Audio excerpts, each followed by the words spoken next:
Aujourd'hui à Londres, 14 pays se sont réunis avec Zelensky, Macron, Justin Trudeau, Von der Leyen, Costa, Mark Rutte, tous réunis sous la houlette de Keir Starmer. Un sommet d'urgence, une coalition autoproclamée de bonne volonté. Objectif final, sauver l'Ukraine. Objectif réel, défier Trump et faire plier Poutine pour sauver l'ordre mondial qui s'effrite. Mais à quel prix et pour qui ? Ils sont là, les snobs de l'élite mondialiste, l'Allemagne, la France, le Canada. Un club très sélect qui veut sauver l'Ukraine et le monde à huis clos. Trois choses principales sur la table, armer plus Kiev, rêver d'une paix durable sous leurs conditions et assurer des garanties de sécurité. Ça ne vous rappelle rien? Il y a 2 semaines, Macron jouait déjà à ce petit jeu à Paris. Mais cette fois c'est plus gros, plus bruyant, plus désespéré. Pourquoi ?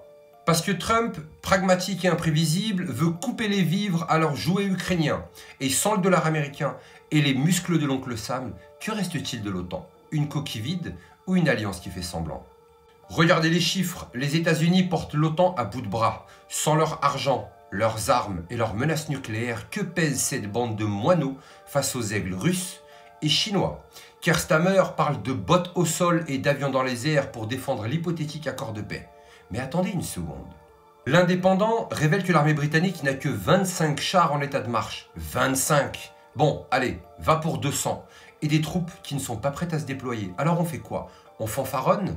Pendant ce temps, Macron accuse Moscou de jouer avec le feu de la menace nucléaire. Et Ursula von der Leyen appelle à renforcer la sécurité et à réarmer l'Europe. Mais pour sauver qui? Le soldat Zelensky? Ou pour sauver votre pouvoir?